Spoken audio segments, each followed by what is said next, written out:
What's up, y'all? It's your boy DH with the point of view, and we're gonna give you week 3's picks for the 2017-2018 season.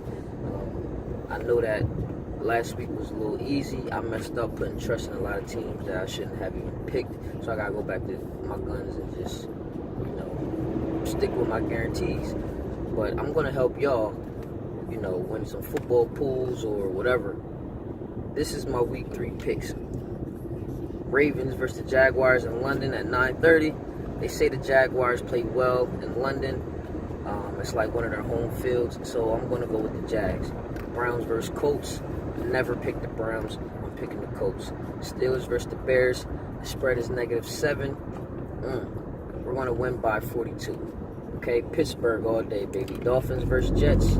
I would never pick the Jets. Pick the Dolphins all day. Broncos versus Bills, spread only -3. I'm going with the Broncos all day. It's the bum-ass Bills. Patriots versus the Texans. You know I'm going with Tom Brady. I'm never going against Tom Brady. Ever. Ever.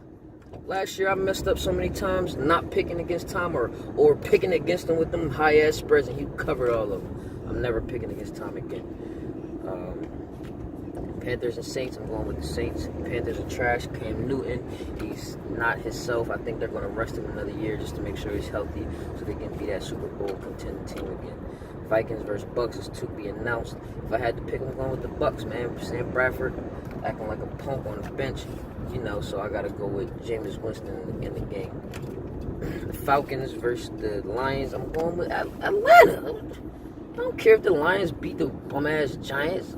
I don't care if they 2-0. I'm going with Atlanta every fucking game. Eagles versus the Giants. I don't know, man. I would stay away from that, or I would pick the Giants on the yellow card. That's a division game.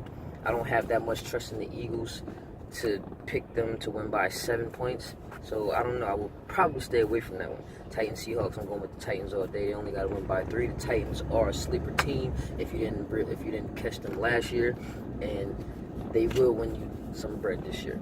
Chiefs and the Chargers. That's a division game. I really don't know who's going to win that game.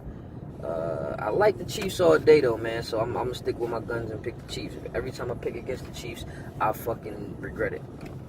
Packers versus the Bengals. I'm going with the Packers all day, man. I know I picked a lot of favorites, and just remember, somebody's gonna fuck you over. So just think about who plays good at home, who doesn't do well on the road. That's some things you have to study. Who's healthy, who's not. Raiders and the Redskins, man, that looks like a trap game to me. Looks like a trap. Why is the spread so low? It should be at least 5 in my opinion, but it's only -3. A lot of people are probably going to take that. I'm going to stay away from it. If I had to pick, I'm picking the Raiders all day, but I'm going to stay away from it on my card. The Cowboys and the Cardinals, picking the Cowboys all day, man, even though that one of those games are the trap, though. That -3.5, one of them games is a trap. The Raiders versus the Redskins or the Cowboys versus the Cardinals. Now, they both seem like the Raiders should blow the Cardinals out and the Raiders should blow the Redskins out. But that's why I said one of them is a trap. One of them teams are going to lose or not cover. So just make sure you remember that. And I don't know. I don't really do the over-unders. I usually be guessing on those because you never know. Like yesterday, the 49ers and the Rams went over 40, and I thought it would be like a score like 3-9. So yeah, so that's my picks for this week. Tune in next week for next week's picks. I'm going to try to record the video a little earlier next time so y'all can get y'all picks in. But I'm going to holler at y'all. Thank me later.